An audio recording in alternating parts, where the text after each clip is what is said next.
private sector.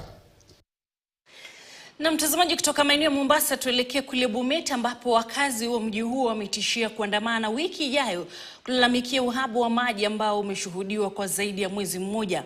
Uhaba huo umesababishwa na ukosefu wa umeme baada ya kampuni ya kusambaza maji ya Bumwasco kukosa kulipa ada ya stima ya zaidi ya shilingi milioni 25. Kwa sasa wakazi hao wamelazimika kutafuta maji kwenye mito, hali ambayo imeibua hofu ya kusambaa kwa magonjwa. Aidha, waziri wa maji na mazingira katika serikali ya kaunti ya Bomet, Daktari Bernard Tanui, amesema mikakati ya kuhakikisha maji yamewafikia wakazi imeanza.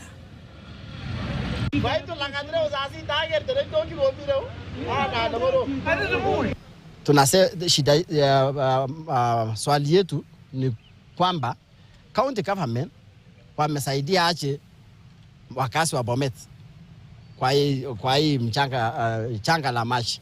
Taxpayers money wanaelekea wapi?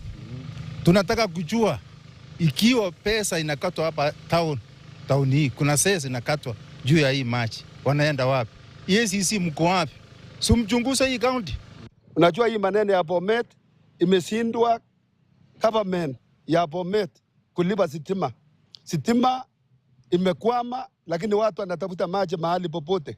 Na unajua cholera inaenea kama maji ni chafu, cholera iko ndani yake. The effects that was caused by the flooding, the problem that we have right now in most of our schemes now is the issue of electricity, because the cost of production has gone up.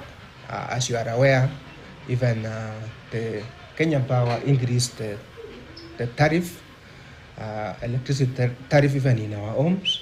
The cost of electricity has gone up, and that is why it has affected also our operations. But as a county, we are trying very much to restore the operations.